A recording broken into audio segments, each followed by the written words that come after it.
বঙ্গভবন থেকে বের হওয়া আটকানো গেল না রাষ্ট্রপতি মোহাম্মদ শাহাবুদ্দিনের। 3 মাস 12 দিন মানে 103 দিন পর বঙ্গভবন থেকে বের হলেন তিনি। আর 1 বছর 9 দিন পর রাষ্ট্রীয় কোনো অনুষ্ঠানে ভাষণ দিলেন রাষ্ট্রপতি মোহাম্মদ শাহাবুদ্দিন। বাংলাদেশে ডক্টর মোহাম্মদ ইউনূসের সরকারের আমলে গত প্রায় 1 বছরে 3টি জাতীয় ও রাষ্ট্রীয় দিবসে শ্রদ্ধা জানানোর জন্যই শুধু বঙ্গভবন থেকে বের হতে পেরেছিলেন বর্তমান রাষ্ট্রপতি। বলা যায় গত 5 আগস্টে রাজনৈতিক পট পরিবর্তনের পর থেকে ওই 4টি অনুষ্ঠান ছাড়া মোহাম্মদ শাহাবুদ্দিনের জীবনটা বঙ্গভবনের 4 দেয়ালের মাঝেই বন্দী আছে। এমন পরিস্থিতিতে 7 জুলাই প্রেসিডেন্ট গার্ড রেজিমেন্ট বা পিজিআর এর 50তম প্রতিষ্ঠাবার্ষিকী অনুষ্ঠানে যোগ দেন রাষ্ট্রপতি মোহাম্মদ শাহাবুদ্দিন। বলা বাহুল্য, বর্তমান অন্তর্বর্তী সরকার ক্ষমতায় আসার পর তিনি এই প্রথম ক্যান্টনমেন্টে গিয়ে কোনো অনুষ্ঠানে বক্তব্য রাখলেন। এর আগে সশস্ত্র বাহিনী দিবসে 21শে নভেম্বর তিনি শিখা অনির্বাণে শ্রদ্ধা জানাতে গিয়েছিলেন। 7 জুলাই রাষ্ট্রপতি শহীদ ক্যাপ্টেন হাফিজ হলে পিজিআর এর কর্মরত সকল অফিসার, জুনিয়র কমিশনড অফিসার এবং অন্যান্য পদবীর সদস্যদের উদ্দেশ্যে দরবারে বক্তব্য রাখেন। আবার এটি ঘটেছে এমন এক পরিস্থিতিতে যখন মাঝে মাঝে রাষ্ট্রপতি শাহাবুদ্দিনের পদত্যাগের সুর সামাজিক মাধ্যমে সরকার সমর্থকদের পক্ষ থেকে ভেসে ওঠে। আবার পিজিআর এর অনুষ্ঠানগুলোতে অতীতে প্রধানমন্ত্রীকে দেখা গেলেও এবার প্রধান উপদেষ্টা সেখানে যাওয়ার কোনো খবর তার দপ্তর থেকে পাওয়া যায়নি। বিস্তারিত জানতে চলুন যাওয়া যাক বিশ্লেষণ। আওয়ামী লীগের প্রার্থী হিসেবে 2023 সালের 13ই ফেব্রুয়ারি রাষ্ট্রপতি পদে বিনা প্রতিদ্বন্দ্বিতায় নির্বাচিত হয়েছিলেন মোহাম্মদ শাহাবুদ্দিন। ওই বছরের 24শে এপ্রিল বাংলাদেশের 22তম রাষ্ট্রপতি হিসেবে শপথ নেন তিনি। তবে 5 আগস্টের আগ পর্যন্ত রাষ্ট্রপতি শাহাবুদ্দিন কখনোই তেমন আলোচনায় ছিলেন না। 5 আগস্ট শেখ হাসিনা সরকারের পতনের পর থেকে রাষ্ট্রপতিকে নিয়ে সময়ে সময়ে নানা আলোচনা উঠে আসে সামাজিক মাধ্যম ও মূলধারার গণমাধ্যমে। বিশেষ করে তার পদত্যাগের ইস্যুটি ঘুরে ফিরে আসতে দেখা গেছে। সে থেকে রাষ্ট্রপতি মোহাম্মদ শাহাবুদ্দিন এবং বঙ্গভবনকে ঘিরে মানুষের কৌতূহল আছে, কিন্তু গত 3.5 মাসে রাষ্ট্রপতি কিংবা রাষ্ট্রপতির দপ্তরের কোনো খবর গণমাধ্যমের চোখে পড়েনি। গত 15ই মে প্রচারিত একটি ভিডিওতে আমরা দেখিয়েছিলাম 5 আগস্টের পর থেকে রাষ্ট্রপতির জীবনে বেশ ছন্দপতন ঘটেছে। বিষয়টি এমন দাঁড়িয়েছে যে তিনি সবশেষ কবে বঙ্গভবনের বাইরে বের হয়েছেন সেটি হিসেব করে বলতে হবে। সেই ভিডিওতে আমরা জানিয়েছিলাম গত 4 মাসে অন্তর্বর্তী সরকার রাষ্ট্রপতির অনেক সুবিধাই বাতিল করেছে। বাদ দেওয়া হয়েছে তার প্রেস উইংকে, এমনকি রাষ্ট্রীয় সংবাদ মাধ্যমে রাষ্ট্রপতির খবর প্রকাশে এক ধরনের অলিখিত নিষেধাজ্ঞাই দেওয়া হয়েছে। এমন পরিস্থিতির মধ্যে 7 জুলাই রাষ্ট্রপতি প্রেসিডেন্ট গার্ড রেজিমেন্ট পিজিআর এর 50তম প্রতিষ্ঠা বার্ষিকী অনুষ্ঠানে অংশ নিতে গিয়েছেন ক্যান্টনমেন্টে। আন্তঃবাহিনী জনসংযোগ পরিদপ্তর বা আইএসপিআর এর সংবাদ বিজ্ঞপ্তিতে এই তথ্য জানানো হয়েছে।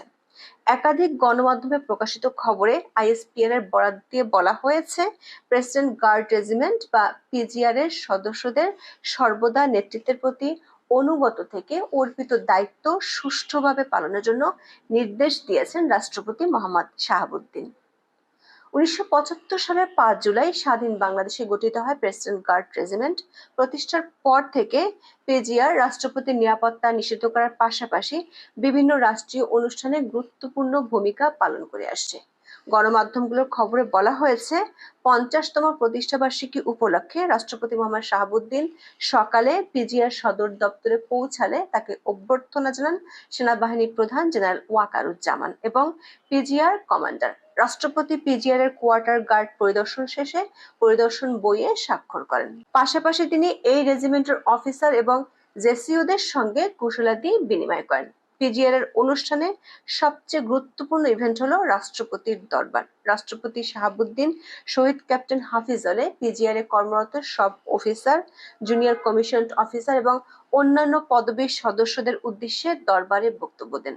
বক্তব্যের শুরুতে রাষ্ট্রপতি মোহাম্মদ শাহাবুদ্দিন পিজিআর এর সুবর্ণ জয়ন্তী উপলক্ষে সবাইকে তার আন্তরিক মোবারকবাদ ও শুভেচ্ছা জানান। তিনি সশ্রদ্ধ চিত্তে মুক্তিযুদ্ধে আত্মত্যাগকারী বীর শহীদদের পাশাপাশি প্রেসিডেন্ট গার্ড রেজিমেন্টের 5 জন শহীদ সহ সব প্রয়াত সৈনিকদের স্মরণ করেন এবং আত্মার মাগফিরাত কামনা করেন। দরবারে রাষ্ট্রপতি বলেন, পিজিআর সদস্যরা নিষ্ঠা, শৃঙ্খলা এবং পেশাগত দক্ষতার অনন্য নজির স্থাপন করেছে। ভবিষ্যতেও নেতৃত্বের প্রতি সর্বোচ্চ আনুগত্য বজায় রেখে দায়িত্ব পালন করে যেতে হবে। অনুষ্ঠানে নৌবাহিনী প্রধান অ্যাডমিরাল এম নাজমুল হাসান এবং বিমান বাহিনী প্রধান air chief marshal Hasan Mahmud Khan উপস্থিত ছিলেন। এছাড়া সেনাবাহিনীর সিজিএস, পিএসও, এএফজি, সেনাবাহিনী কিউএমজি, রাষ্ট্রপতির কার্যালয়ের জনবিভাগের সচিব, প্রতিরক্ষা সচিব, রাষ্ট্রপতির সামরিক সচিব সহ ঊর্ধ্বতন সামরিক ও অসামরিক কর্মকর্তারা উপস্থিত ছিলেন।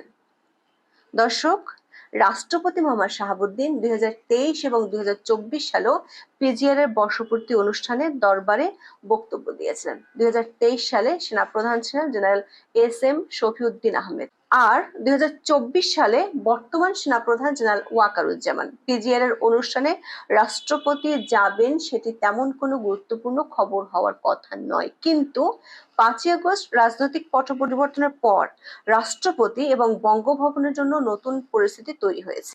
সেই প্রেক্ষাপটে রাষ্ট্রপতির বর্তমান অন্তর্বর্তী সরকারের সময় প্রথমবারের মতো ক্যান্টনমেন্টের কোনো অনুষ্ঠানে বক্তব্য রাখা একটি খবরযোগ্য ইস্যুই বটে। কারণ বর্তমান অন্তর্বর্তী সরকার আমলে শুধু রাষ্ট্রীয় দিবসগুলোতে আনুষ্ঠানিকতা পূরণের বাধ্যবাধকতার ক্ষেত্রেই রাষ্ট্রপতি শাহাবুদ্দিন বঙ্গভবনের বাইরে গিয়েছেন। সেগুলো ছিল রাষ্ট্রীয় নিয়ম অনুযায়ী একান্ত পালনীয় কাজ, যেমন 14ই ডিসেম্বর শহীদ বুদ্ধিজীবী দিবস, 16ই ডিসেম্বর বিজয় দিবস এবং 26শে মার্চ স্বাধীনতা দিবসে জাতীয় স্মৃতিসৌধে এবং 21শে ফেব্রুয়ারিতে শহীদ মিনারে শ্রদ্ধা জানাতে গিয়েছিলেন রাষ্ট্রপতি।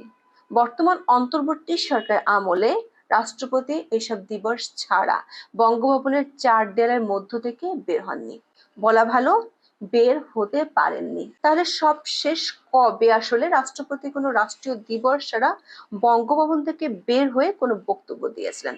এসব দিবস ছাড়া রাষ্ট্রপতি সব শেষ বঙ্গভবন থেকে বের হন 11 মাস আগে। 2024 সালের 28শে জুন স্পেশাল সিকিউরিটি ফোর্স বা এসএসএফ এর 38তম প্রতিষ্ঠা বার্ষিকী উদযাপন উপলক্ষে ভাষণ দিতে ঢাকায় বঙ্গবন্ধু আন্তর্জাতিক সম্মেলন কেন্দ্রে গিয়েছিলেন রাষ্ট্রপতি মোহাম্মদ শাহাবুদ্দিন। আর কোনো বেসরকারি অনুষ্ঠানে হাজির থাকার সৌভাগ্য হয়েছিল 1 বছর আগে 2024 সালের মে মাসে। তিনি সবশেষ কোনো বেসরকারি অনুষ্ঠানের দাওয়াতে গিয়েছিলেন।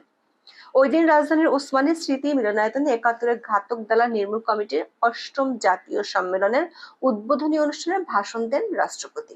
এর অর্থ হলো গত 1 বছরে রাষ্ট্রপতি কোনো বেসরকারি অনুষ্ঠানে অংশ নেননি।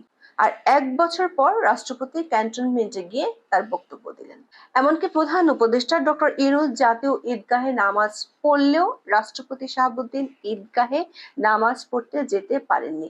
অথচ রাষ্ট্রপতি হওয়ার পর থেকে তিনি এর আগের 2 ঈদের প্রতিটি জামাত পড়তেন জাতীয় ঈদগাহে। তবে 5 আগস্টের পর সে আচারের ব্যত্যয় ঘটে এবার। শুধু তাই নয়, অন্তর্বর্তী সরকার বর্তমান রাষ্ট্রপতির বেশ কিছু সুবিধা বাতিল করেছে বা সীমিত করেছে। তার মধ্যে সবচেয়ে উল্লেখযোগ্য হলো রাষ্ট্রপতির প্রেস উইং বিলুপ্ত করা। গত জানুয়ারি পর্যন্ত রাষ্ট্রপতির একজন প্রেস সচিব ছিল একটি প্রেস উইং। সে উইং এ রাষ্ট্রীয় গণমাধ্যমগুলো এবং ইউএনবি থেকে সাংবাদিক যুক্ত করা হতো, কিন্তু এখন রাষ্ট্রপতির জন্য কোনো প্রেস উইং নেই। বঙ্গভবনে একাধিক সূত্র বলছে, বিদেশি কোনো অতিথি গেলে রাষ্ট্রপতির অন্য কর্মকর্তাদের মোবাইল ক্যামেরা দিয়ে ছবি তোলা হয়। আর 29শে জানুয়ারির পর থেকে রাষ্ট্রপতির দপ্তর থেকে সংবাদ মাধ্যমগুলোতে কোনো প্রেস